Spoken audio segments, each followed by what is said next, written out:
जय समर्थ सद्गुरू गजानन महाराज. भाग 29. चित्रकूटचे स्वामी माधवनाथ यांनी काशी, गिरनार, ज्योतिर्लिंगे इत्यादी ठिकाणी तीर्थाटन करून घोर तपस्या केली होती. योगक्रिया अवगत असलेल्या स्वामी माधवनाथांनी योग व नामस्मरण याचे महत्त्व लोकांना कळण्यासाठी मोठे कार्य केले होते. नाथ संप्रदायातील स्वामी माधवनाथ यांचा माळव्यात मोठा शिष्यगण होता. सदाशिव रंगनाथ वानवळे म्हणजेच तात्या वानवळे हे स्वामी माधवनाथ यांच्या शिष्यगणांपैकी एक होते. तात्या वानवळे यांनाही योगक्रियेत सिद्धी प्राप्त झाली होती.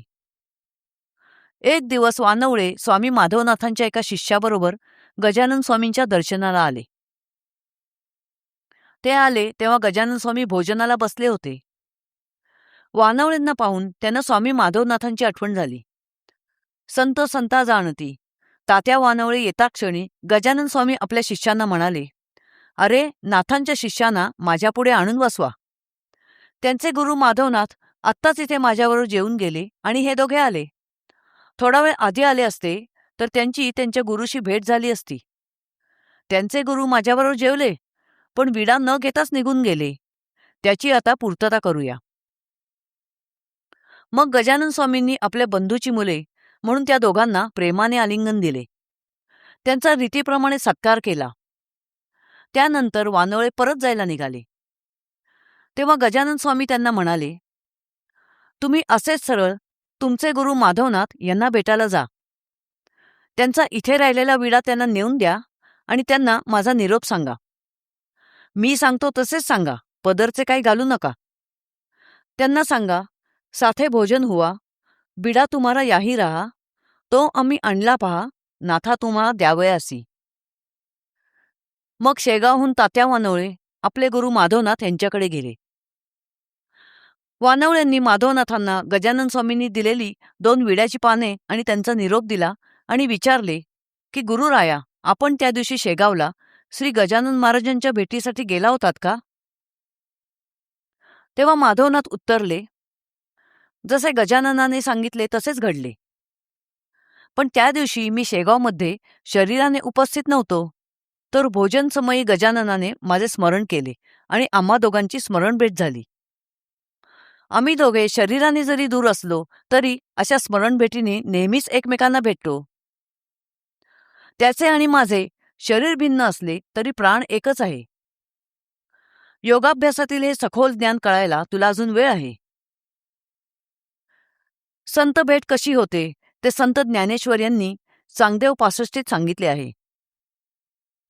शरीराने भिन्न जागी असून सुद्धा 2 योगी नुसत्या स्मरणानेही एकमेकांना भेटू शकतात.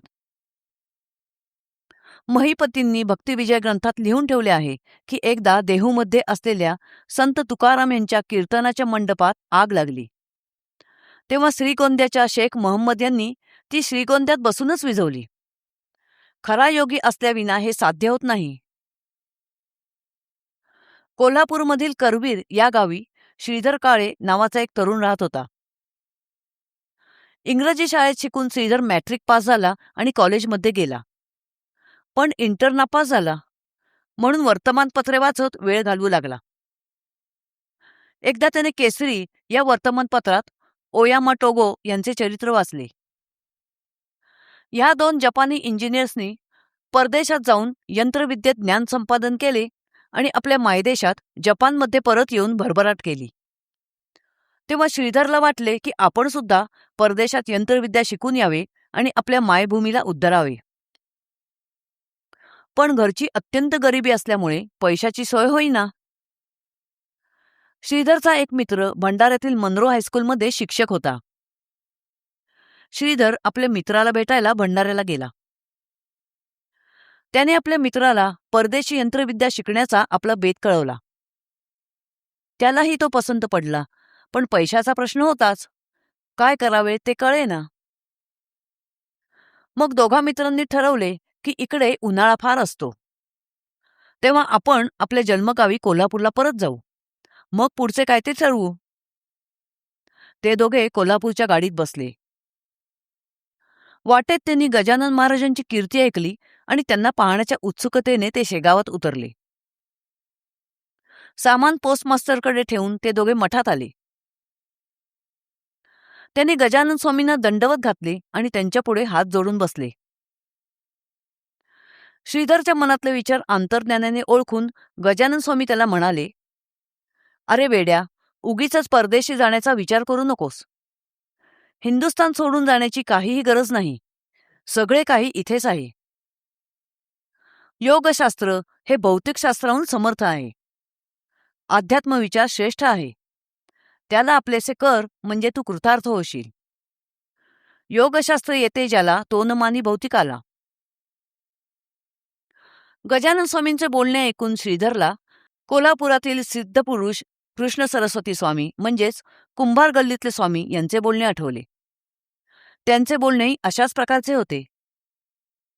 अशा तऱ्हेने अंतर्ज्ञानी गजानन स्वामींकडून आपल्या प्रश्नाचे उत्तर मिळाल्याने श्रीधर चित्ती आनंदला. मग गजानन स्वामींनी श्रीधरला आशीर्वाद दिला की तुझा अभ्युदय होईल आणि श्रीधरला म्हणाले की आता कोल्हापूरला तुझ्या घरी परत जा. तुझी पत्नी तुझी वाट पाहत आहे. गजानन स्वामींचे बाकीत पुढे खरेच ठरले. श्रीधर BA MA झाला. सिंधिया राज्यात शिवपुरी कॉलेजात प्रिन्सिपॉल म्हणून त्याची नेमणूक झाली. गजानन स्वामींच्या दर्शनाने आणि योग्य मार्गदर्शनाने श्रीधरला अचूक मार्ग सापडला. एकदा खामगावचा काशीनाथ गर्दे गजानन महाराजांच्या दर्शनासाठी शेगावला आला. गजानन स्वामींची मूर्ती पाहून त्याला अतिशय आनंद झाला. तो म्हणाला, माझ्या सन्माननीय वडिलांनी जीवनमुक्तीची जी लक्षणे अनुभवली व लिहिली आहेत त्याची गजानन स्वामी ही प्रत्यक्ष मूर्ती आहेत. माझे भाग्य धन्य म्हणून मी स्वामीचरण पाहण्यासाठी इथे आलो. इथे आल्याचे सार्थक झाले. तेव्हा गजानन स्वामींनी लीला केली. काशीनाथच्या पाठीत कोपरखिळी मारली आणि म्हणाले, तुझा हेतू पूर्ण झाला. जा, तारवाला तुझी वाट पाहत आहे. काशीनाथला कळेना की ह्या वाक्याचा अर्थ काय असावा. मग गजानन स्वामींना वंदन करून आणि त्यांचा आशीर्वाद घेऊन काशीनाथ खामगावला निघून गेला. खामगावला पोचताच आपल्या घराच्या दारात तारवाला शिपाई उभा असलेला त्याला दिसला. काशीनाथने तार घेऊन घाईघाईने वाचली.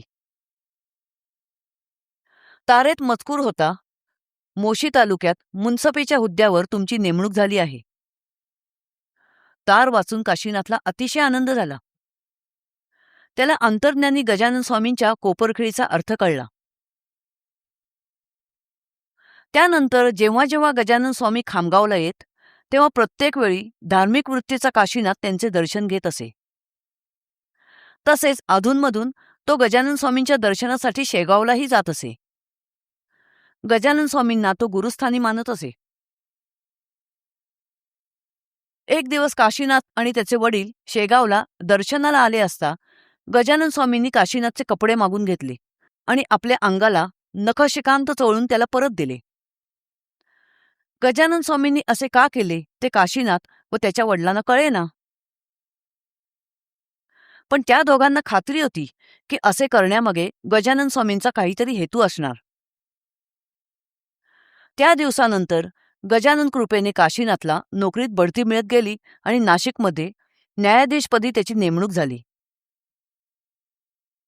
जय समर्थ सद्गुरू गजानन महाराज.